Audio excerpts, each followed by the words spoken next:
Right now, I would like to introduce myself. My name is Gerard McAvey. I'm the Executive Marketing Manager for Milady, and I am very pleased to announce the first of our many webinar presentations for our massage therapy list. And I think that for everyone within the industry, both schools and professionals alike, these will be fantastic resources for all of you, and obviously very convenient to view at your own leisure. The very first one today that we're going to be conducting is on stone massage, and I have the pleasure to introduce Steve Cappellini, who will be facilitating the webinar today.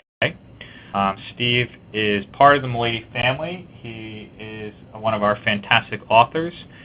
For those of you familiar, he's the author of Massage Therapy Career Guide for Hands-On Success, as well as one of our recently published brand new titles, The Complete Spa Book for Massage Therapists. That being said, I know that Steve has a little bit of information on his background that he's going to cover, so without further ado, I will introduce everyone to Steve Cappellini. Hello, it's good to be here and to be part of the launch of the webinar series. It's definitely the cutting edge of what education is and is going to become over the near-term future. Webinars and virtual conferences are taking the education market by storm, and it's great that Milady is getting into it with their massage line as well. So I'm equally as pleased to be a part of this line of books that's expanding and growing.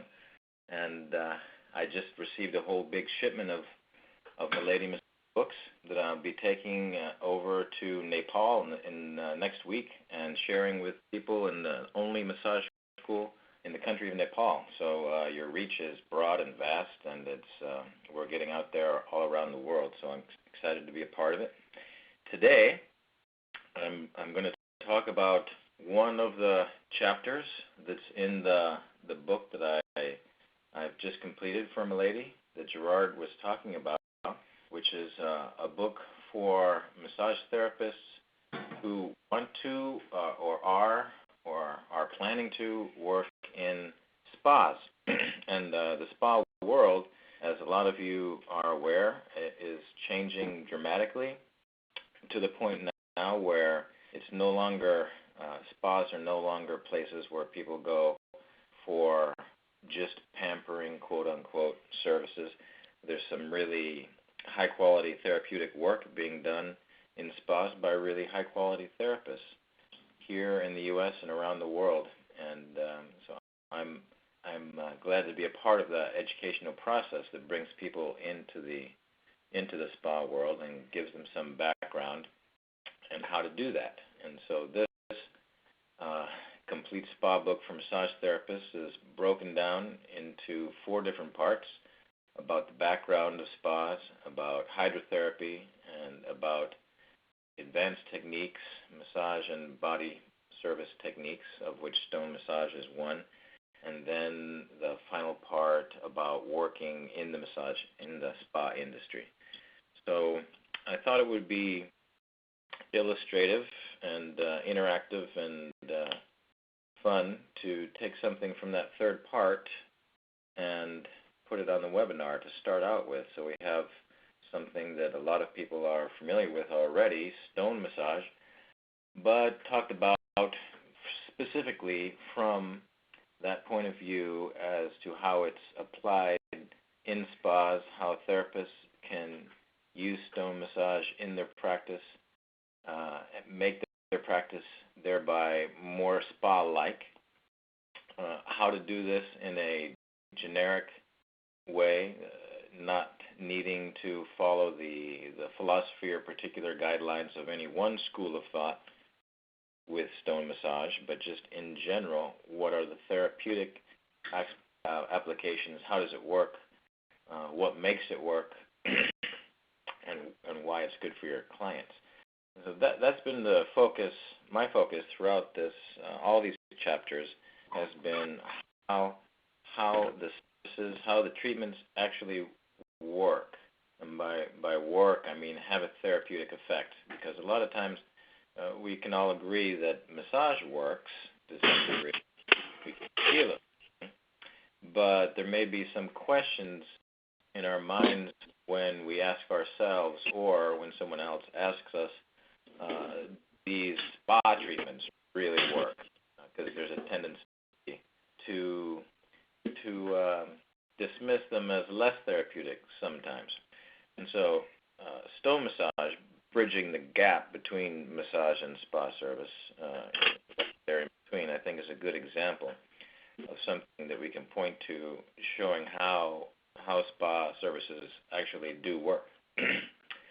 So my background, I've been a member of iSpa for quite a while. I went to the very first conference. That's the initial down there on the page, the first page here, iSpa, International Spa Association. I went to their first conference in 91, and there were only 120 people there.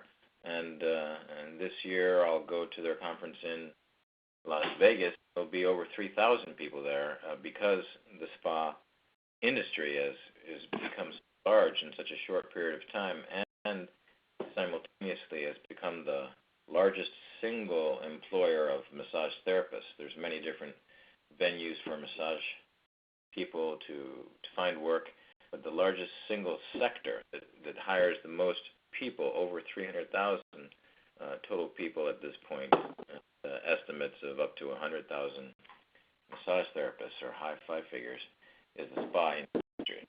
And I'm down here in Florida State Massage Therapy Association member, and also NCB, TMB certified practitioner. And that's my background. This is the book, the Complete Spa book. And what I've done in one sense, taken hands-on knowledge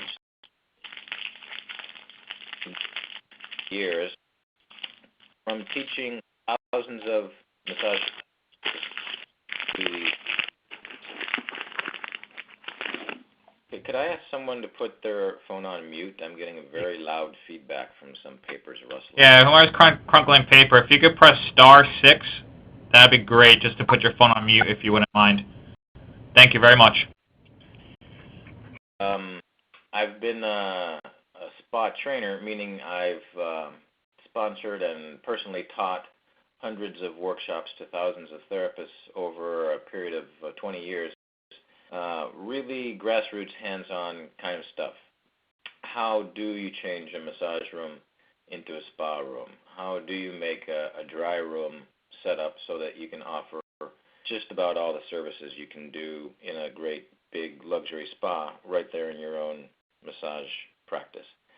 And I've gone around the country and Caribbean and Canada as well, and teaching this and hauling around all kinds of spa products and working with spa vendors, spa product suppliers, spa equipment manufacturers, stone suppliers in this particular case, all the different people that are involved in creating what makes spas in the modern day.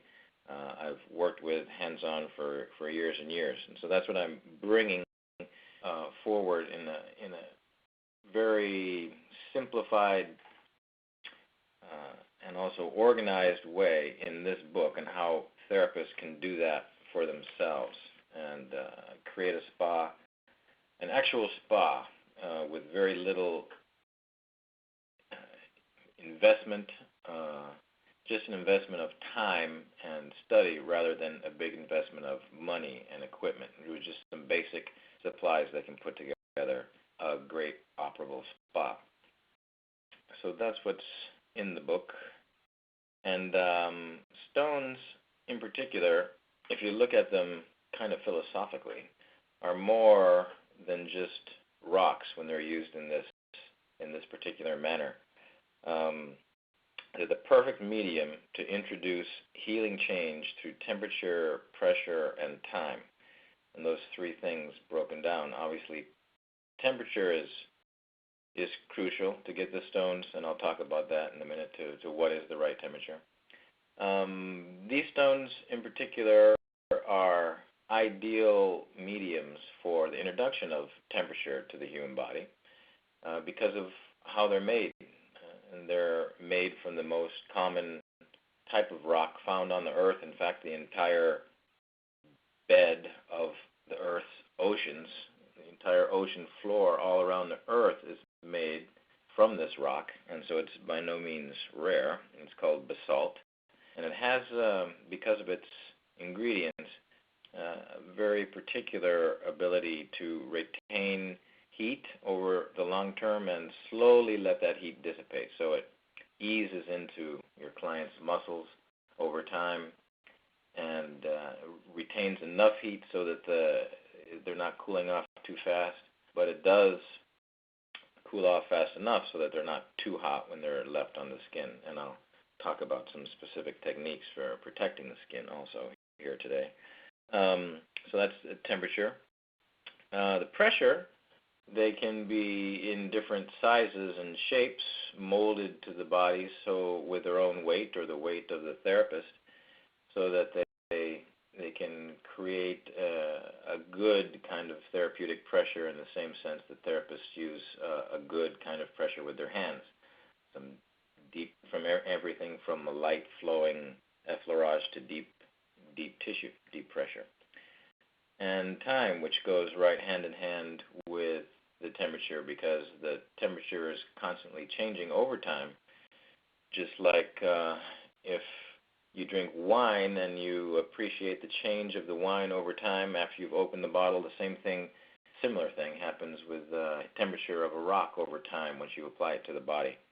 So temperature, pressure, and time, stones are the perfect medium to introduce those healing changes to the body. The particular stones, like I was mentioning, are basalt. They're also quite hard. There's a scale called the Mohs scale, M-O-H-S, that measures the hardness of minerals, of stones. And diamond is the hardest, being number 10. It's a 1 to 10 scale, because no other stone or mineral can cut a diamond. It can cut everything else. It can scratch everything else. And the lower forms being like chalk and very flaky kinds of stones, level 1 or 2. Basalt is number 8, so it's only a couple steps away from the hardest kind of stone or mineral you can have. They're from a volcanic source as well, and therefore they retain the heat well, because that's where they come from. They're heat created. The rock that we use usually in stone massage, there are different kinds, but the most typical kind is found at the shores of the ocean, where the basalt has been pushed up over millennium and tumbled into smoothness by the work of waves and water, and making them perfect to apply and comfortable to apply to the skin. They're found smooth and well formed in nature because of that action of the water on them.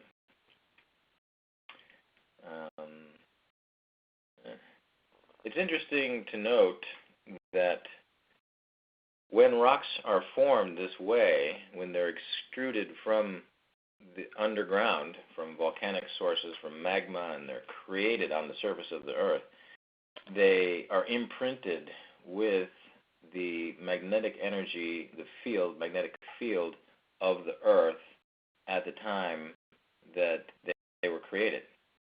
So this magnetic field right there, I'm trying to highlight it for you, is recorded indelibly in the particular stone when it's filled and when it's created. And one thing I learned as I was researching more about the origin of massage stones was that this field that's indelibly imprinted in a rock when it's created can be different at different times, because the magnetic field of the earth is shifting. The poles shift. Many times they have shifted, and they will continue to shift over long periods of time, so that when the earth creates a certain set of stones a certain number of millions of years ago, they may have a completely different magnetic orientation than the stones that are being formed today.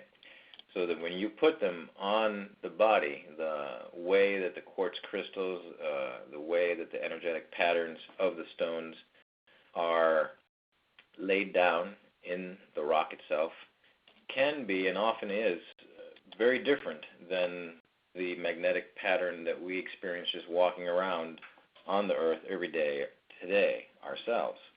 So I found that to be quite interesting, something that can be scientifically shown to be the case and be measurable, and yet be an energetic pattern that we massage therapists like to talk about quite often as affecting the human body, but sometimes without as much scientific understanding of what we actually mean by that. So this is something that can be measured, that can be shown, that the pattern, the magnetic field of these rocks can be different and can actually be applied and experienced differently by bodies today. Different stones, older stones, have oftentimes a different field than the one we have today. Also, basalt is a mafic kind of rock. It's rich in iron, magnesium, magnetite, and so that makes it strongly magnetic as well.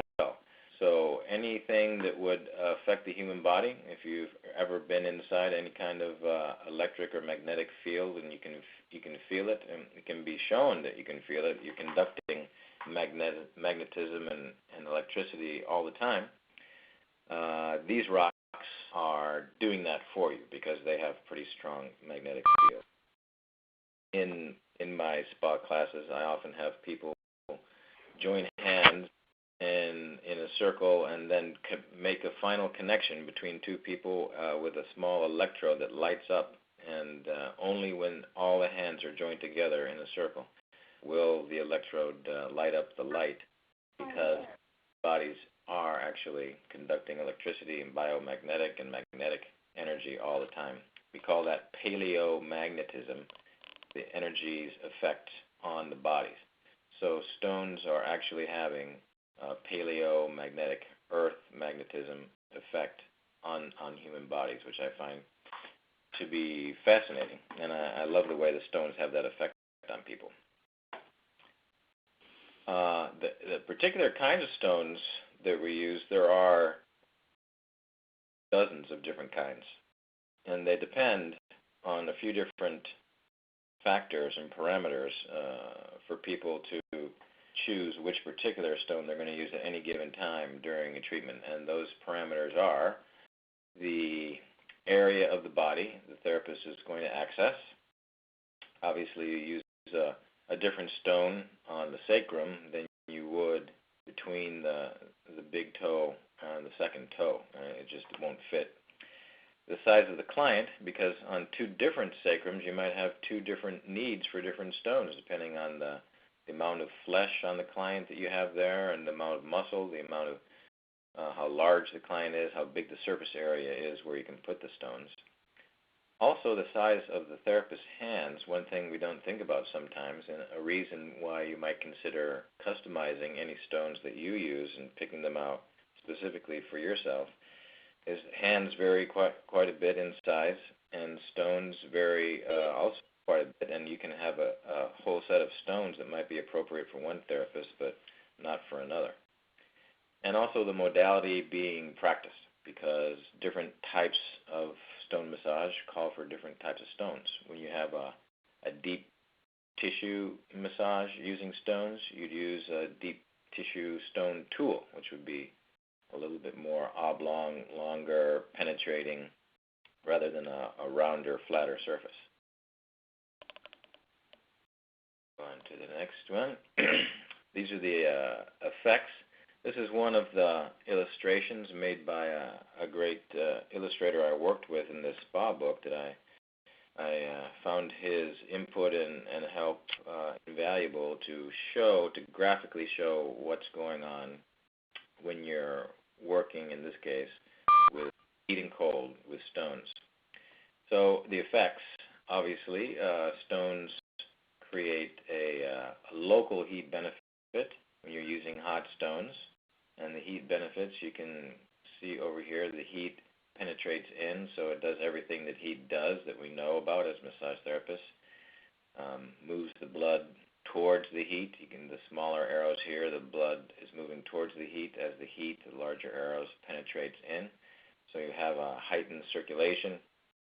Everything that you want to happen in massage is being accentuated when you have stones thrown into the mix that are offering the heat.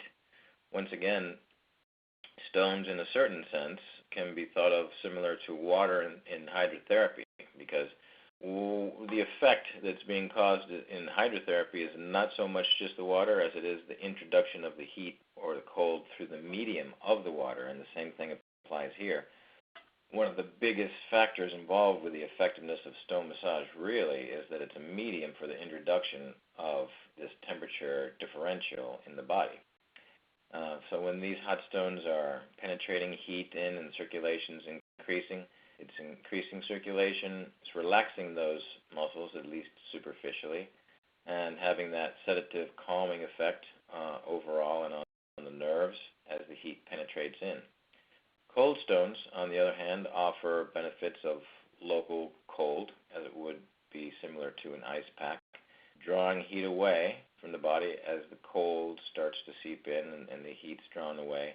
Simultaneously, the blood moving away.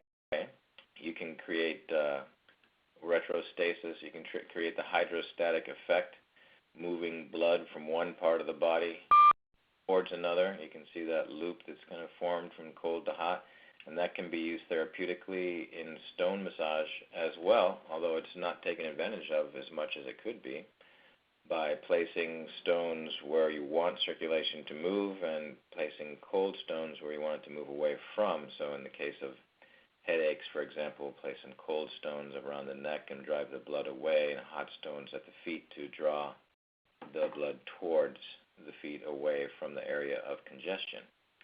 Cold stones can ease inflammation and tone the muscles as the heat is drawn away. So at the same time, it's having that tonifying effect.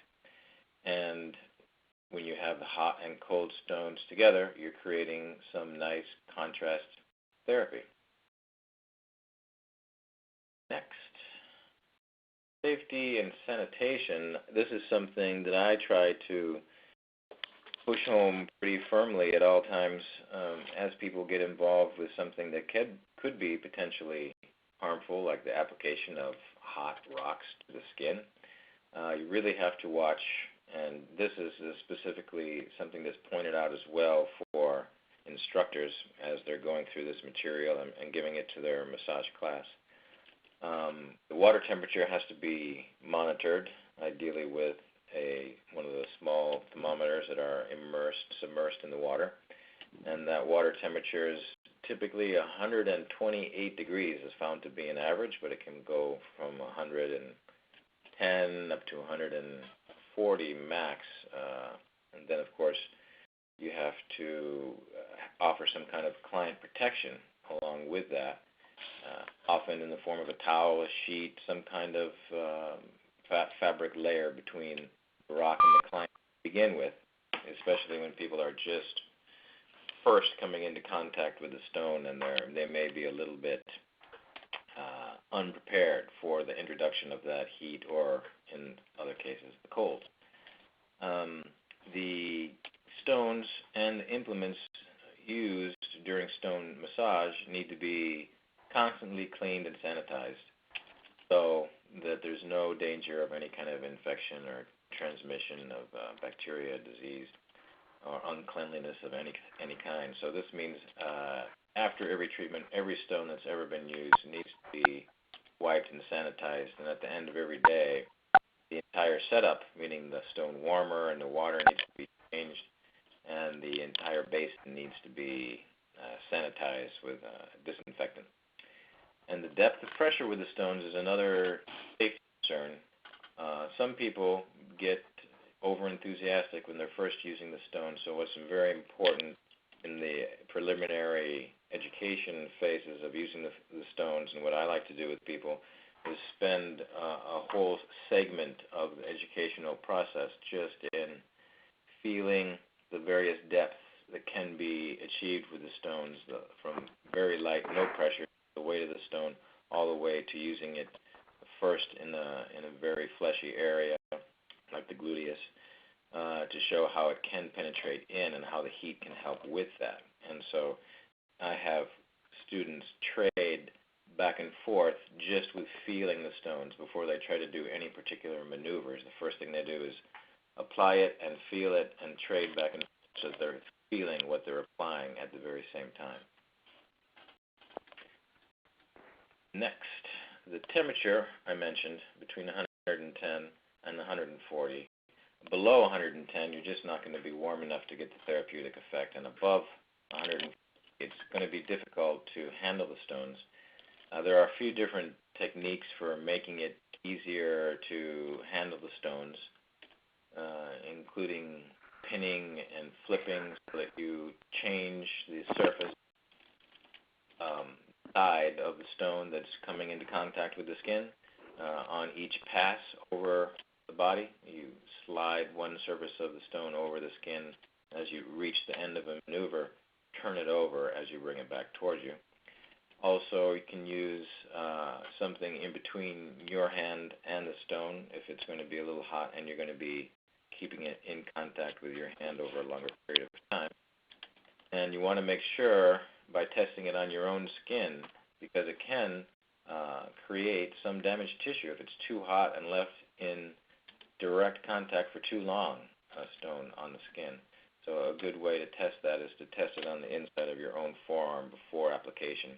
And it's important to remember to apply it to your skin, the inside of your forearm, for as long a period as you're going to leave it in contact with your client as well, because you can touch a stone to your skin and it feels fine for a second, but if you apply it to someone's skin for as little as 5 seconds, that could be quite a bit hotter. And so once again, the use of the thermometer, highly recommended. The cleaning of the stones, I mentioned, use antibacterial soap if at all possible, and cleanse it with alcohol, wiping it down. Change the heater water every day. Add sterilizing solution for sanitation. At the end of the day, everything's completely turned off, washed, and started over again for the following day. Contraindications. So what in particular about stones would you want to watch out for when you're giving a treatment? Be careful with anything that has caused neuropathy, or if the nerves have been damaged or cut somehow. Surgery could cause that sometimes, because then people wouldn't feel as much of the heat that's actually being applied, and so therefore could experience potentially some tissue damage and not know it. Same thing applies for any kind of medications that are affected by heat, as would be for contraindications for heat therapies like hydrotherapy too. So high blood pressure medications, some of those, for example. Infectious skin diseases, rashes and lesions, you have to be exercising the same cautions as you would in massage. And any skin condition aggravated by heat, anything that already looks hot, raised, red, aggravated, bumps, rashes, anything like that, could be further aggravated by the stones. The application techniques themselves fall into two broad categories. They are placing the stones on the body and holding the stones while applying massage. So those are two very, very broad categories under which all the other ones could fall. And therapists who've gotten comfortable with the technique just weave these together seamlessly back and forth to create a flow of a treatment that's using many different stone massage techniques from both categories, placing and holding, weaving them together. Placing the stones, here are a few pointers for people who want to be able to do this seamlessly and make it flow with the client's body during the procedure. It's ideal if they can be placed on the body while the client exhales, because that means that the body is collapsing somewhat, and as the body collapses, as the diaphragm contracts, and the body contracts overall and gets somewhat smaller, that means that it's time for the heat to and the stone, the object, to actually go in. And as you place the stone on the body while the person is exhaling, it's a natural kind of application. And opposite that, they should be lifted away from the body while the client inhales, and the diaphragm is expanding and the body is expanding, and it's almost pushing the stone right up. And if you watch closely while someone's inhaling, exhaling on the table with a stone on them, you can actually have the stone lift away, helped by the person's breathing pattern right there. So if you can tune into that, inhaling, exhaling, to have people naturally help you with the placement of the stones, that's going to make it much more seamless.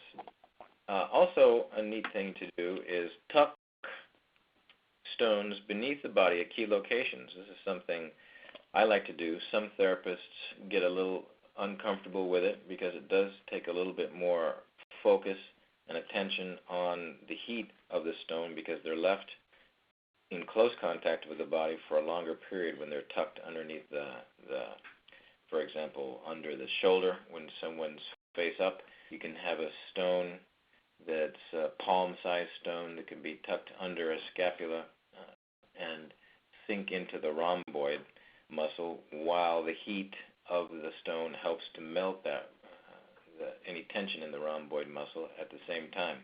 And the body's weight, the weight of the client's own body, is pushing, so to speak, back over the stone so that it can penetrate that much further into the muscle. So that's a nice technique. Towel can be laid underneath the erector spinae, so that and stones placed beneath it, so that when someone lies down for the first time during a stone massage, they lie down right on a whole series of stones beneath on either side of their spine. That's a nice technique. They can be placed on the energy centers of the body or chakras, and some stones are specially made to attract or accelerate or energize with different chakras. They're different semi-precious stones. Contour stones are longer and oblong, and they can be placed on someone's foot, on the sole, or they can be placed in the palm of the hand, especially nice when they're lying face down, and the palm is alongside the body face up, and the stone can be placed in it. It's very comforting. Large stones can be placed on the belly, sometimes called belly stones or grandfather stones, or when they're face down on the sacrum. Small flat stones for between the toes, and some people think that that's too much when you have too many stones in contact at one time. I've worked at various spas developing their stone massage routines, and some spas and some spa directors and some spa therapists seem to feel that having quite a number of stones, including 10 stones or 8 stones between the 10 toes, is advantageous and feels good. Others think it's too much. That's a personal call. And sometimes therapists can tap stones together for piezoelectricity, which actually can be created when stones, because of their quartz content, crystalline content in the stones, when they're tapped or wrapped together, they can create a little tiny spark of electricity that can be helping align with the biomagnetic energy of the person's body as well, the client on the table. And last, as the stones cool down, they're replaced with warmer stones in a constant cycle. And sometimes people take stones out of the warmer several minutes before they're going to be applied to the body. So you have a constant cycle of hot stones in water, warm stones outside water that are starting to cool down. and then stones applied to the body itself and cool down over time. There'll be, by the way, some time for questions here at the end in a little bit. Massaging with the stones, so that was placing stones on the previous slide. Massaging with the stones, initial contact should be gradual. We're just touching the back of the hand to the skin at first. When the stones are glided over the skin, it's similar to effleurage. Deep tissue massage, the stones also glide, but then there's some deeper pressure. And kneading is probably the trickiest maneuver that can be done. A petrissage with stones takes a little bit of practice, but it can be done. Smaller stones, one held in each palm while applying petrissage. Friction stones are perfect for that, adding the heat and the durability of the stone across those muscle fibers.